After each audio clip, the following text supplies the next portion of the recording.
الرحیم پڑھیے الصلاۃ والسلام علیک یا رسول اللہ، الصلاۃ والسلام علیک یا حبیب اللہ، الصلاۃ والسلام علیک یا نبی اللہ وعلی آلک واصحابک یا نور اللہ، نغیت سنت الاعتکاف۔ ہم گناہ گاروں کی شفاعت فرمانے والے آقا اللہ پاک کا سر کی آنکھوں سے دیدار کرنے والے مصطفیٰ صلی اللہ تعالی علیہ وآلہ وسلم نے ارشاد فرمایا، جو مجھ پر دن بھر میں 50 بار درود پاک پڑھے گا، قیامت کے دن میں اس سے مصافحہ فرماؤں گا۔ اونچی آواز کے ساتھ کیا ہے سبحان اللہ۔ پڑھتا رہوں کثرت سے درود ان پہ سدا میں، پڑھتا رہوں کثرت سے درود ان پہ سدا میں، اور ذکر کا بھی شوق پہ غوث و رضا دے۔ صلو علی الحبیب صلی اللہ تعالی علی محمد صلی اللہ علیہ وآلہ وسلم۔ میٹھے اور پیارے اسلامی بھائیوں، آج انشاءاللہ عز و جل صدقے کے فوائد سننے کی سعادت حاصل کریں گے۔ حضرت منصور بن عمار رحمۃ اللہ علیہ ایک روز بیان فرما رہے تھے، کسی حقدار نے 4 درہم کا سوال کیا۔ حضرت منصور رحمۃ اللہ علیہ نے اعلان فرمایا، جو اس کو 4 درہم دے گا میں اس کے لیے 4 دعائیں کروں گا۔ اس وقت وہاں سے غلام گزر رہا تھا، ایک ولی کامل کی رحمت بھری آواز سن کر اس کے قدم تھم گئے، اور اس کے پاس جو 4 درہم تھے اس نے سائل کو پیش کر دیے۔ حضرت منصور رحمۃ اللہ علیہ نے فرمایا، بتاؤ کون کون سی 4 دعائیں کروانا چاہتے ہو؟ آپ سنیے، اللہ والوں نے اعلان کیا کہ جو اس سائل کو 4 درہم دے گا میں اس بندے کو 4 دعائیں دوں گا۔ باہر سے بندہ گزر رہا تھا، اس نے حضرت منصور بن عمار رحمۃ اللہ علیہ کی آواز کو سنا اور وہاں رک گیا، اور اس نے 4 درہم اس سائل کو دے دیے۔ اب حضرت منصور رحمۃ اللہ علیہ نے فرمایا کہ بتاؤ وہ کون سی 4 دعائیں آپ کروانا چاہتے ہو؟ سنیے، عرض کیا، نمبر 1 میں غلامی سے آزاد کر دیا جاؤں، نمبر 2 یہ دعا میرے لیے کرے کہ مجھے ان درہموں کا بدلہ مل جائے، نمبر 3 مجھے اور میرے آقا کو توبہ نصیب ہو جائے، نمبر 4 میرے آقا میرے آقا کی، آپ کی اور تمام حاضرین کی مغفرت ہو جائے۔ حضرت منصور رحمۃ اللہ علیہ نے ہاتھ اٹھا کر دعا فرما دی۔ غلام اپنے آقا کے پاس دیر سے پہنچا، آقا نے سبب تاخیر دریافت کیا تو اس نے واقعہ کیا سنایا۔ آقا نے پوچھا، پہلی دعا کون سی تھی؟ غلام بولا، میں نے عرض کیا کہ دعا کیجئے کہ میں غلامی سے آزاد کر دیا جاؤں۔ یہ سن کر آقا کی زبان سے بے ساختہ نکل گیا، جا نکلا تھا، جا تو غلامی سے آزاد ہے۔ پوچھا دوسری کون سی دعا کروائی؟ کہا جو 4 درہم ہم نے دے دیے ہیں اس کا لیول بدل مل جائے۔ آقا بول اٹھا، میں نے تجھے 4 درہم کے بدلے 4000 درہم دے دیے۔ یہ 4 درہم آقا نے 4000 درہم کا بدلہ 4000 درہم کے ساتھ دے دیا۔ اب سنیے، پوچھا تیسری دعا کون سی تھی؟ بولا مجھے اور میرے آقا کو گناہوں سے توبہ کی توفیق نصیب ہو جائے۔ یہ سنتے ہی آقا کی زبان پر استغفار جاری ہو گیا اور کہنے لگا کہ میں اللہ پاک کی بارگاہ میں اپنے تمام گناہوں سے توبہ کرتا ہوں۔ پھر کہا چوتھی دعا کیا تھی؟ غلام نے جواب دیا، میں نے التجا کی کہ میرے آقا کی، آپ جناب کی اور تمام حاضرین اجتماع کی مغفرت ہو جائے۔ یہ سن کر آقا نے کہا، 3 باتیں تو میرے اختیار میں تھی وہ میں نے کر لی ہے، چوتھی بات کہ سب کی مغفرت ہو جائے یہ میرے اختیار سے باہر ہے۔ دن گزرا، جب رات ہوئی تو اسی آقا نے خامد سے کہنے والے کو سنا جو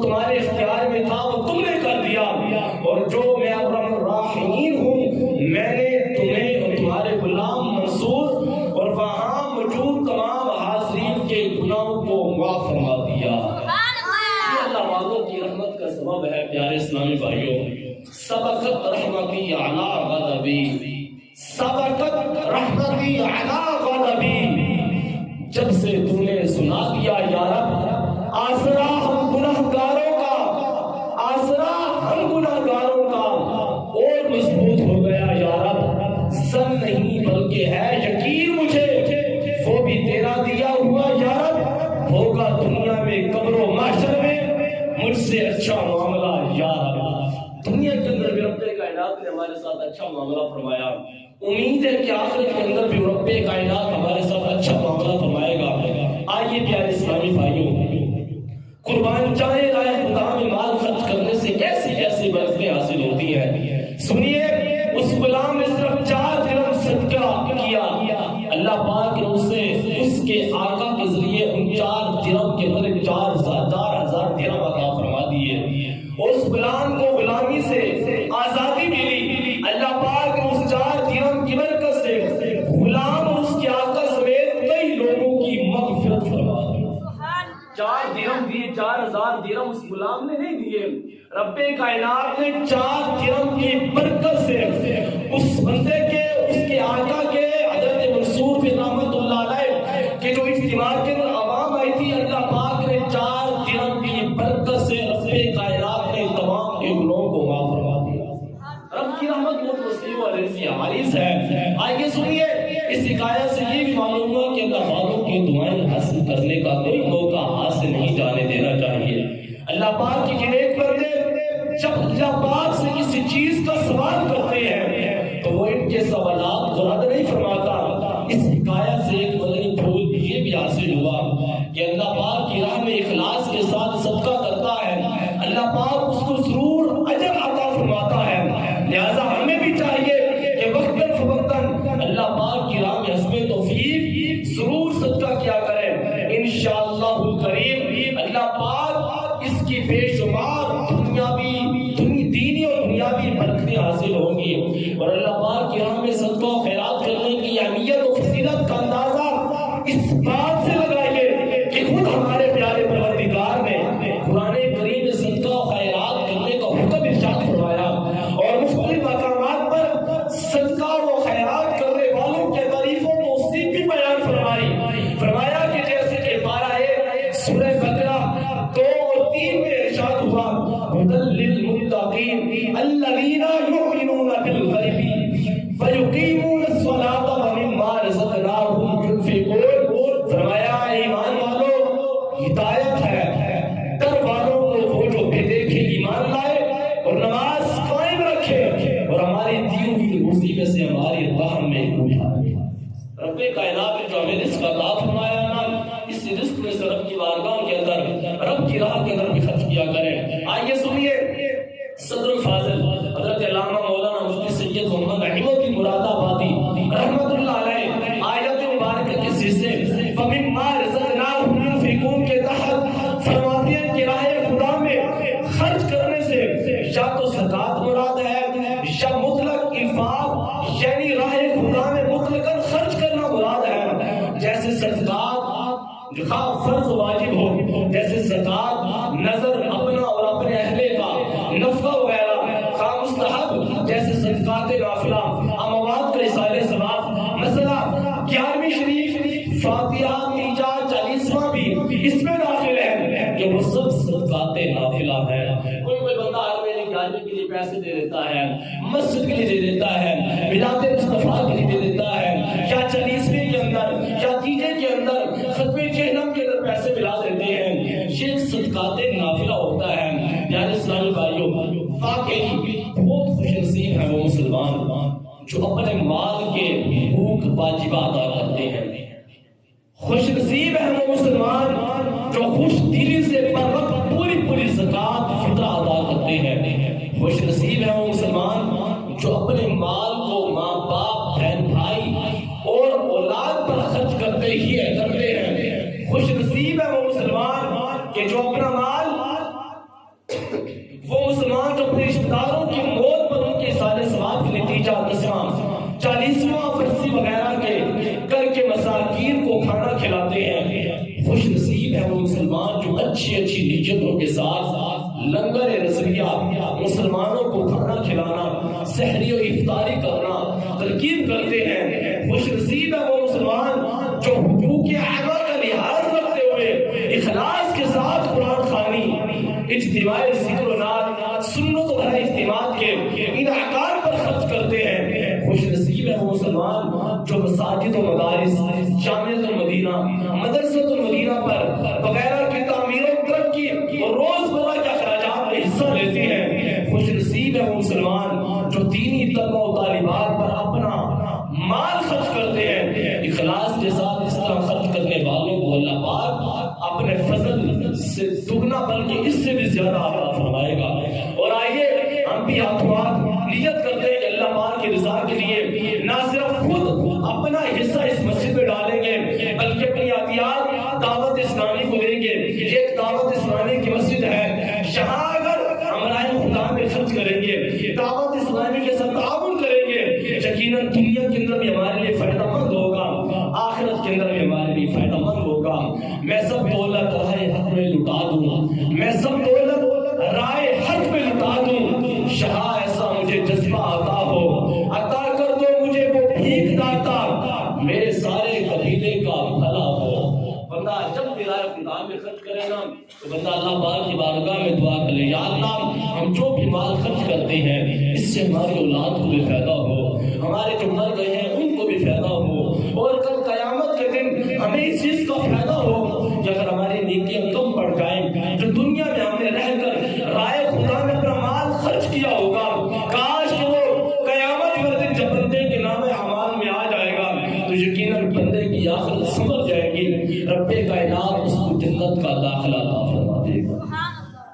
کوشش کریں یار اسلامی بھائیوں، قرآن و حدیث میں صدقہ و خیرات کرنے اور اللہ پاک کی راہ میں خرچ کرنے کے کئی فضائل آئے ہیں۔ راہ خدا میں خرچ کرنا انسان کے اپنی ذات کے لیے بھی مفید ہے۔ جو لوگ دل کھول کر نیکی کے کاموں میں مال خرچ کرتے ہیں، غریبوں محتاجوں کی مدد کرتے ہیں، ان کے مال میں حیرت انگیز طور پر دن دگنی رات چگنی ترقی و برکت ہوتی چلی جاتی ہے۔ جو بندہ اللہ کی بارگاہ میں اپنا مال خرچ کرتا ہے، مسکینوں پر اپنا مال خرچ کرتا ہے، غریبوں پر اپنا مال خرچ کرتا ہے، کسی ایسے طلباء پر، مدارس پر، مساجد پر اپنا مال خرچ کرتا ہے، رب کائنات اس بندے کو رات چگنی دن رات دگنی اللہ اس بندے کو اس کے رزق میں برکت عطا فرما دیتا ہے۔ تو آپ ایک بار اللہ کی راہ میں خرچ کر تو دیکھیں۔ آئیے سورہ 3 سورہ پارہ 3 سورہ بقرہ آیت نمبر 261 میں اللہ پاک ارشاد فرماتا ہے، مثل الذین ينفقون اموالهم فی سبیل اللہ کمثل حبۃ انبتت سبع سنابل فی کل سنبلۃ مئۃ حبۃ فاللہ یضاعف لمن یشاء فاللہ واسع علیم۔ فرمایا ان کی کہاوت جو اپنے مال اللہ کی راہ میں خرچ کرتے ہیں اس دانے کی طرح جس میں اگائی 7 والی، ہر بار میں 100 دانے، اور اللہ اس سے بھی زیادہ بڑھائے جس کے لیے چاہے، اور اللہ وسعت والا علم والا ہے۔ آپ دیکھیں گندم کے دانے کو دیکھ رہے ہیں، سٹے کو دیکھ رہے ہیں، ہم ڈالتے تو زمین پر ایک ہی دانہ ہے لیکن اس سے ایک سٹا نکلتا ہے، اس سٹے کے اندر 100 سے زیادہ دانے ہوتے ہیں۔ بتائیں وہ جو رب لم یزل ایک دانے سے 100 دانوں کو پیدا فرما سکتا ہے، کیا ہم رائے خدا میں اپنا مال خرچ کریں وہ ہمارے مال میں اضافہ نہیں فرما سکتا؟ یہ تو قرآن میں کہہ رہا ہے کہ تم اللہ کی راہ میں 1 روپیہ خرچ کرو گے رب تمہیں 10 عطا فرما دے گا، تم 10 دو گے رب تمہیں سے دگنا عطا فرما دے گا۔ کاش کہ ہمارا راہ خدا میں مال خرچ کرنے والا ذہن بن جائے۔ آپ میرے قریب اسلامی بھائیوں ذرا توجہ کریں، آپ کے پاس اگر 10 روپے بھی ہے نا، آپ رب کی بارگاہ میں خرچ کرتے ہیں، میں آپ کو یہ دعوے کے ساتھ کہتا ہوں، ایمانداری کے ساتھ کہتا ہوں، اگر آپ رب کی بارگاہ میں 10 روپے اپنا دل کھول کر راہ خدا میں خرچ کریں گے، رب آپ کو اس سے دگنا عطا فرمائے گا۔ حضرت علی المرتضیٰ کرم اللہ تعالی وجہ الکریم کا ایک واقعہ مجھے یاد آ گیا۔ آپ رضی اللہ تعالیٰ عنہ گھر کے اندر بیٹھے تھے، باہر کسی سائل نے دروازے پر دستک دی، کوئی مانگنے والا آ گیا۔ حضرت سیدنا علی المرتضیٰ حیدر کرار شیر خدا علی المرتضیٰ کرم اللہ وجہ الکریم نے جب دروازے پر آواز سنی کہ کوئی سائل مانگنے والا آ گیا، آپ کے پاس ایک انار کا دانہ تھا، کا دانا تھا؟ کس چیز کا دانا تھا؟ کس چیز کا دانا تھا؟ انار دیکھا ہے نا سب نے؟ انار کا دانا تھا۔ وہ سائل جب مانگنے والا آیا نا، حضرت علی مرتضیٰ کرم اللہ وجہ کریم، آپ کو پتہ ہے کہ اللہ نے آپ کو ایسا شان عطا فرمائی، ایسا مقام عطا فرمایا کہ حضرت علی مرتضیٰ کرم اللہ تعالیٰ وجہ کریم کے دروازے پر سائل مانگنے کے لیے آیا نا، اس نے کہا کہ مجھے اللہ کے لیے کچھ دے دو۔ حضرت علی نے وہ ایک انار کا دانہ اس سائل کو دے دیا جو بھیک مانگنے کے لیے آیا تھا۔ حضرت علی نے جب اس کو دے دیا وہ گھر سے چلا گیا۔ تھوڑی دیر کے بعد کوئی بندہ 3 انار لے کر آیا، دروازے پر دستک دی، یا مرتضیٰ یہ آپ کے لیے میں لے کر آیا ہوں، تحفہ قبول کیجیے۔ حضرت علی نے فرمایا کہ یہ 3 انار میرے نہیں ہیں، یہ کسی اور کے ہوں گے۔ یہ 3 انار میرے نہیں ہیں، یہ کسی اور کے ہوں گے۔ تھوڑی دیر کے بعد کوئی اور 5 انار لے کر آیا، آپ نے فرمایا یہ 5 انار میرے نہیں ہیں، یہ کسی اور کے ہیں، یہ انار میرے نہیں ہیں۔ کوئی بندہ 7 انار لے کر آیا، علی مرتضیٰ کی بارگاہ میں آئے، فرمایا یہ انار میرے نہیں ہیں، یہ بھی کسی اور کے ہیں۔ ایک بندہ 10 انار لے کر آپ کی بارگاہ میں آیا نا، حضرت علی مرتضیٰ کرم اللہ تعالیٰ وجہ کریم نے فرمایا کہ یہ 10 انار میرے ہیں، یہ 10 انار میرے ہیں، کیونکہ آپ نے فرمایا کہ رب کائنات نے یہ اعلان فرمایا، فرمایا جو میری راہ میں ایک خرچ کرے گا میں اس بندے کو 10 عطا فرماؤں گا۔ فرمایا جو 3 آئے تھے وہ بھی میرے نہیں تھے، 5 آئے وہ بھی میرے نہیں تھے، 7 آئے وہ بھی میرے نہیں تھے۔ اللہ کا فرمان کبھی جھوٹا نہیں ہو سکتا۔ رب کائنات نے جو فرما دیا ہر کو سچ فرما دیا۔ فرمایا کہ رب نے فرمایا کہ جو میری راہ میں 1 روپیہ خرچ کرے گا میں اس کو 10 عطا فرماؤں گا۔ میں نے 1 انار آئے خدا میں خرچ کیا ہے، اللہ نے 1 انار کے بدلے مجھے 10 انار عطا فرمایا۔ یہ ان کا ایمان اور توکل اللہ کی راہ پر تھا، اللہ کی اس ذات پر تھا۔ آج ہمارا ایمان اور توکل کیا ہے وہ ہم خود بہتر جان سکتے ہیں کہ ہمارا ایمان، ہمارا توکل، ہمارا بھروسہ رب کائنات پر کتنا ہے۔ آج ہم اگر بائک نیچے کھڑی کرتے ہیں نا، ہم اس کو ہینڈل آگ پہ لگائیں گے، تار والا آگ پہ لگائیں گے۔ وہ ایک بات بڑی پیاری یاد آ گئی، وہ ایک مولوی صاحب نے مسجد میں بیٹھ کر صبح درس دے رہے تھے۔ اس نے نمازیوں کو کہا کہ حضور بسم اللہ کی اتنی برکت ہے نا کہ اگر بندہ بسم اللہ پڑھ کے دریا کو پار کرنا چاہے تو بندہ ڈوبے گا نہیں، تیرتا ہوا پانی کو پار کر کے دریا کے دوسرے کنارے پر پہنچ جائے گا۔ بیل عربی دیہاتی جٹ سے بندہ بیٹھا تھا، اس نے سن لیا، اس نے کہا واہ مولا بسم اللہ کی اتنی برکت، اتنی شان کہ بسم اللہ کی اتنی طاقت ہے کہ بندہ بسم اللہ پڑھ کر پانی اگر دریا کو پار کرنا چاہے تو دریا پار کر سکتا ہے۔ وہ ایک عربی جو سن رہا تھا نا جٹ، اس کا ایمان پختہ تھا، ایمان کامل تھا، یقین والا تھا، ایمان والا تھا۔ جب دریا کے کنارے پر گیا نا وہ چراغا بکریاں لے کر، اس نے کہا یار وہ مولوی صاحب نے ایک دن کہا تھا فجر کی نماز کے بعد کہ بسم اللہ کی اتنی طاقت ہے، اگر بندہ بسم اللہ الرحمن الرحیم پڑھ کر دریا کو پار کرنا چاہے وہ دریا کو پار کر سکتا ہے۔ تو میں کیوں نہ آج میں بسم اللہ پڑھ کر ان بکریوں کو اس دریا کے اوپر سے لے جاتا ہوں، پانی کے اوپر سے۔ اس جٹ نے عربی نے بسم اللہ الرحمن الرحیم پڑھا، پانی کے اوپر تیرتا ہوا دریا کے دوسرے کنارے پر بسم اللہ پڑھ کر پانی پر تیرتا ہوا دوسرے کنارے پر پہنچ گیا۔ پیچھے کوئی مولوی صاحب کی تشریف لے آئے تو اس عربی نے کہا کہ مولوی صاحب بسم اللہ پڑھ کے دوسری بھی آج ہونا، میں پاگل ہو گیا، ڈوب کے مر جانا، خیر تھا ہے تمہیں بچائے گا کون؟ اس نے کہا کہ حضور آپ نے تو کہا تھا کہ بسم اللہ کی اتنی برکت ہے کہ اگر بندہ دریا کو پار کرنا چاہے تو دریا پار کر سکتا ہے۔ وجہ کیا تھی کہ اس جٹ کو اس عربی کا ایمان پختہ تھا، اس کے رب کائنات کی ذات پر توکل تھا، بھروسہ تھا کہ جس رب کائنات کی بسم اللہ کے اندر برکت اتنی ہے کہ میں یقیناً پار کر جاؤں گا۔ اس مولوی کا ایمان نہیں تھا، یقین نہیں تھا، رب کائنات کی ذات پر بھروسہ نہیں تھا۔ آج ہمارا بھی وہی حال ہے، ہم جب بھی کہیں جاتے ہیں تو اپنی دکان کو 2-2 4-4 تالے لگا کر جاتے ہیں، بائک کو بڑی سنبھال کر جاتے ہیں، گاڑی کو بڑی سیف جگہ پر کھڑی کرتے ہیں۔ وجہ کیا ہے کہ آج ہمارا رب کی ذات پر، آج رب کی ذات پر بھروسہ نہیں۔ اگر آج رب کی ذات پر بھروسہ ہوتا، ویسے ایک عموماً ایک بات بتا دوں، موسم تو صدقے کے فوائد ہیں۔ آج یہ واحد ایک خوش نصیب میں اس علاقے کے اندر آیا ہوں، یہ واحد میری زندگی میں ایسی پہلی مسجد گزری ہے کہ جب مسجد کو تالا نہیں لگایا جاتا، رات کو بھی مسجد کھلی ہوتی ہے، دن کو بھی کھلی ہوتی ہے۔ یہ یوں سمجھے کہ رب کائنات کی نعمتوں سے بہت بڑی نعمت ہے کہ یہ رب کا گھر کھلا ہوتا ہے۔ ورنہ مجھے امامت کر دوں تقریباً کوئی 7 سے 8 سال ہو چکے ہیں، میں نے کوئی ایسی مسجد نہیں دیکھی جس کو بھی بندہ تالا لگا کر نہ جائے۔ رات کو جب بھی عشاء کی نماز پڑھ کے نمازی گھروں کو جاتے ہیں، بعض اوقات امام کی ڈیوٹی ہوتی ہے یا پھر نائب امام ہوتا ہے یا پھر مسجد کا خادم ہوتا ہے، اس کو تالا لگا کے جاتا ہے، لیکن یہ مسجد کھلی ہوتی ہے۔ قربان جائے کہ رب نے ہمیں کیسی عقل عطا فرمائی۔ وہ ایک چور تھا نا، چوری مسجد سے پنکھا چوری کر کے چلا گیا۔ دوسرے دن لوگوں نے پوچھا کہ حضرت تجھے شرم نہیں آئی، تم نے اللہ کے گھر سے چوری کر لی ہے؟ اس چور نے کہا جی اللہ نے خود تو فرمایا ہے جب دنیا کے سارے بندے دینا چھوڑ جائے نا پھر میری بارگاہ میں آ جایا کرو، وہاں سے جو چیز ملے وہاں سے لے جایا کرو۔ فرمایا میں دنیا سے مانگتا رہا، مجھے کچھ بھی نہیں دیا، مجھے پنکھے کی ضرورت تھی، میں مسجد میں آیا پنکھا اتار کے دیا۔ رب نے تو کہا ہے نا کہ جو چیز جو بندہ نہ دے تو میری بارگاہ میں آ جاؤ۔ حضرات محترم، رب کائنات انسان کو تو اتنا نہیں چھوڑتا، اللہ پاک انسان کو ایسی جگہ سے رزق عطا فرماتا ہے نا کہ بندہ سوچ بھی نہیں سکتا۔ میرا سنیے، اللہ پاک فرماتا ہے، ایک سٹے کی بات کر رہا تھا، دانے کی بات کر رہا تھا کہ رب نے کتنی برکت عطا فرمائی ہے۔ پر میرے محترم اسلامی بھائیوں، رائے خدا میں جتنا مال خرچ کرو گے رب تمہیں اتنا زیادہ عطا فرمائے گا۔ مثل الذین ينفقون اموالهم فی سبیل اللہ، فرمایا اس آیت مبارکہ کے تحت تفسیر صراط الجنان جلد 1 صفحہ 395 پر ہے، رائے خدا میں خرچ کرنے والوں کی فضیلت ایک مثال کے ذریعے بیان کی گئی ہے۔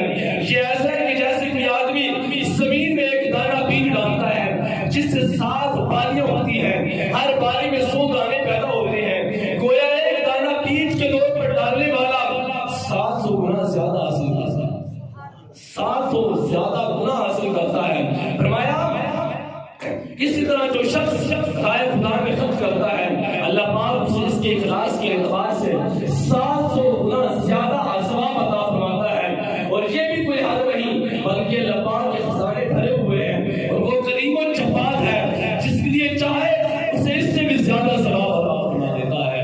اور جیسے بات کا مفہوم ہے، فرمایا جو بندہ جمعے والے دن اللہ پاک کی بارگاہ میں ایک نیکی کرتا ہے وہ 70 نیکیوں کی برابر ہوتی ہے۔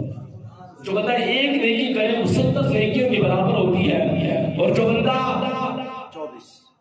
بندہ راہ خدا میں جمعے والے دن 1 روپیہ خرچ کرتا ہے وہ 70 نیکیوں کے برابر ہوتا ہے۔ بتائیں آج جمعے کا دن ہے، ہم اپنی جیب سے 10 روپے نکال کے پوکی میں ڈال دیتے ہیں، ہمیں دیتا ہے 10 روپے تمہارا بچہ بھی نہیں لیتا اللہ کے بندے۔ میرا اپنے بیٹے کی بات کروں تو میرا بیٹا شیسا نے دیکھا ہوگا، آپ یقین جانیں ممبر رسول پر بیٹھ کر عنوان اور فیس اللہ پاک ہم سب کو جھوٹ سے ہدایت عطا فرمائے اور جھوٹ سے چھٹکارا عطا فرمائے۔ میرا اپنا بیٹا دن کے اندر کم از کم 50-60 کی چیز کھا جاتا ہے، بعض اوقات وہ اوقات صاحب سے پیسے لے کر جاتا ہے، دکان سے چیز لے کر آ جاتا ہے۔ بتائیں جو ایک چھوٹا سا بچہ ایک دن کے اندر 40-50 کی چیز کھا جاتا ہے، اسکول جانے والا بچہ ایک ہفتے میں کتنے کھا جاتا ہے؟ یار جس بچے کو ہم ماہانہ فیس بھی بھرتے ہیں اور اس کو روزانہ کا خرچہ بھی دیتے ہیں، جب تک اس کی جیب کے اندر 10 روپے نہ ڈالے جائے نا، بچہ کہتے ہیں ابا میں آج اسکول نہیں جاؤں گا، آپ نے مجھے پیسے نہیں دیے۔ آپ سارے صاحب اولاد بیٹھے ہیں، اللہ نے آپ کی اولاد کی نعمت سے نوازا ہے، ایمانداری سے بتائیں بچے کو جب تک پیسے نہ دیا جائے بچہ ضد کر لیتا ہے، اڑ جاتا ہے، ابا مجھے پیسے دو گے تو میں اسکول جاؤں گا۔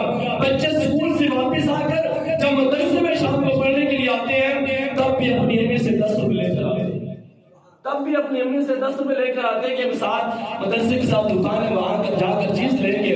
بتائیں جو بچہ ایک دن کے اندر 20 روپے کی چیز کھائے، ہفتے کا میرے خیال میں تو یہ 170-80 روپے بنتا ہے، تو بتائیں جو بچہ ایک ہفتے کے اندر یہ آپ سے روزانہ 10-10 روپے لے کے ہفتے کے 6-7 دنوں کے اندر وہ 70 روپے، روزانہ کے اندر 20 روپے کھائے، یہ 200 کے لگ بھگ وہ پیسے کھا جاتا ہے۔ جب جمعے والے دن رائے خدا میں آتے ہیں، اللہ کی بارگاہ میں آتے ہیں، جب وہ مؤذن نائب جو ٹوپی لگانے کے لیے آگے مسجد کے لیے جاتا ہے، یقیناً جب ہمارے جیب سے 10 روپے نکلتے ہیں نا تو پھر بڑی حیرت والی بات ہوتی ہے۔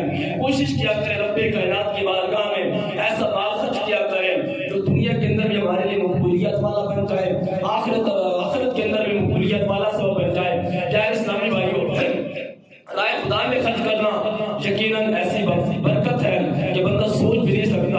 اور ہماری تو عادت بن چکی ہے نا کہ جمعے والے دن بعض اوقات اپنی جیب سے 10 روپے بھی وہ نکلتے ہیں جس کا ایک نمبر نہیں ہوتا، یا پھٹا ہوا ہوتا ہے، یا بالکل پرانا ہوتی ہے جس کو دکاندار لینا دوبارہ بھی نہیں کرتا، چپ کر کے جیب سے نکال کے ہاتھ میں بند کر کے اس ٹوکری میں ڈال دیتے ہیں۔ جب مسجد کا خزان جس کو چیک کرتے ہو گیا تھا یار اس کو میں کہاں لے کر دے گا، اس کو میں کہاں ڈالوں گا، یار مہربانی کیا کریں کم از کم ایک ہفتے کے بعد دعوت اسلامی جہاں دین مدین کی خدمت کر رہی ہے. اور دعوت اسلامی کوئی عام تحریک نہیں ہے, آپ جانتے ہیں دعوت اسلامی کو. آئیے تھوڑا سا صدقے کا فضائل سنیے. صدقہ برائی کے 70 دروازے بند کر دیتا ہے. ہر شخص روز قیامت اپنے صدقے کے سائے میں ہوگا یہاں تک کہ لوگوں کے درمیان فیصلہ فرما دیا جائے. بے شک صدقہ کرنے والوں کو صدقہ قبر کی گرمی سے بچاتا ہے, اور بلا شبہ مسلمان قیامت کے دن اپنے صدقے کے سائے میں ہوگا. بے شک صدقہ رب کے غضب کو بچاتا اور بری موت کو دفع کرتا ہے. اور بے شک صبح سویرے صدقہ دو, بلا صدقے سے آگے قدم نہیں بڑھاتی. بے شک مسلمان کا صدقہ عمر بڑھاتا, بری موت کو روکتا, اور اللہ پاک اس کی برکت سے صدقہ دینے والے سے تکبر و تفاخر, بڑائی اور فخر کرنے کی بری عادت کو دور فرما دیتا ہے.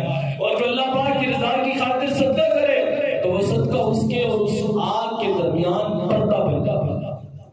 نماز ایمان کی دلیل ہے, روزہ گناہوں سے ڈھال ہے, صدقہ خطاؤں کو یوں مٹا دیتا ہے جیسے پانی آگ کو. کوشش کیا کرے رائے خدا میں خرچ کرے. الحمدللہ دعوت اسلامی کے تحت نیکی کی دعوت علماء دین کی اشاعت کے لیے جامعۃ المدینہ اور جہاں مدرسۃ المدینہ طلبہ و طالبات کے لیے مفت تعلیم دی جاتی ہے, جبکہ آپ کے ہی اس علاقے کے اندر طلباء کرام کو دعام و ضروری سہولیات, مثلا مطالعے کے لیے مناسب جگہ, کتابیں, طبی علاج کے لیے ادویات وغیرہ بھی بلا معاوضہ فراہم انشاءاللہ کی جائے گی. اس نظام کو چلانے کے لیے صرف پاکستان میں قائم مدرسۃ المدینہ جامعۃ المدینہ کی تعمیرات کے لیے کے علاوہ سالانہ اخراجات اربوں کے اندر ہوتے ہیں, جو آپ ہی کے دیے ہوئے فنڈ سے چندے سے پورا کیا جاتے ہیں. اور بعض اوقات میرے کئی نمازیوں کے ذہن میں یہ خیال آتا ہے, اور بالخصوص میں آپ کے نمازیوں کی بات کروں گا, یہی بلدیہ سروں کی بات کروں گا. کچھ لوگ ہماری انتظامیہ کو مسجد کے جو ہیں لوگ ان کو کہتے ہیں کیا تم نے دعوت اسلامی کو مسجد دے دی, اب تمہیں چندہ مانگنے کی ضرورت کیا ہے. اور بھائی دعوت اسلامی نے آپ کو کام دینا ہے, چندہ آپ لوگ کو. یہ بات آپ نے یاد رکھنی ہے کہ ضروری نہیں ہے کہ دعوت اسلامی ہی پیسہ دے, کام بھی دعوت اسلامی کرے, یہ کبھی نہیں ہو سکتا. دعوت اسلامی کا کام ہے آپ کے بچوں کو پڑھانا, آپ کے بچوں کو مستقبل سنوارنا, آپ کے بچوں کو دین اسلام کی طرف لے کر آنا, آپ کے بچوں کو بابا عالم دین بنانا, آپ کے بچوں کو حافظ قرآن بنانا, آپ کے بچوں کو مفتی اعظم بنانا, آپ کے بچوں کو ایک مبلغ اسلام, مبلغ کی دعوت اسلامی بنانا. آپ لوگوں کو کام ہے کہ آپ اس کے حالات سے ہم سمیت, مجھ سمیت, ہم جب تک اس مدرسے کے ساتھ تعاون نہیں کریں گے تو یہ مدارس کبھی چل نہیں سکتے. وہ ایک علیحدہ بات ہے کہ ہماری پالیسی نہیں ہے کہ ہم لوگ جا کر روڈوں پہ کھڑے ہو جائیں, ہڑتال کر دیں جب باہر کے ملک سے فنڈ ملتا ہو. ایسی کوئی بات نہیں ہے. دعوت اسلامی کے ایک دن کا خرچہ ہزاروں کے اندر نہیں, لاکھوں کے اندر نہیں, کروڑوں کے اندر نہیں, بلکہ اربوں خربوں کے اندر ایک دن کا خرچہ ہوتا ہے. مدنی چینل آپ کو دیکھتے ہیں پوری دنیا میں چل رہا ہے, یہ صرف ایک زبان کے اندر نہیں ہے, کئی زبانوں کے اندر مدنی چینل چلایا جاتا ہے. اس مدنی چینل کا خرچہ ایک دن کا 1 کروڑ سے زیادہ ہے. 1 کروڑ سے زیادہ اس مدنی چینل کا خرچہ ہو تو بتائیں وہاں پہ دوسرے خرچات کتنے ہوں گے. مہربانی کر کر اپنے اس مدرسے کے ساتھ, مسجد کے ساتھ تعاون کریں. اللہ پاک کی بارگاہ میں دعا ہے اللہ تعالیٰ ہم سب کو عمل کی توفیق عطا فرمائے. رائے خدا میں اللہ پاک ہم سب کو اپنا مال خرچ کرنے کی توفیق عطا فرمائے. دعوت اسلامی کے ساتھ تعاون فرمائے. اللہ کو اجر عظیم عطا فرمائے. رب کائنات کی بارگاہ میں دعا ہے اللہ پاک ہم سب کو عمل کی توفیق عطا فرمائے. رائے خدا میں زیادہ سے زیادہ مال خرچ کرنے, اپنے مال کا, اپنی جان کا, اپنے گھر والوں کو صدقہ نکالنے کے اللہ ہم سب کو توفیق عطا فرمائے. آمین بجاہ النبی الامین صلی اللہ علیہ وآلہ وسلم. سنت عطا فرمائے.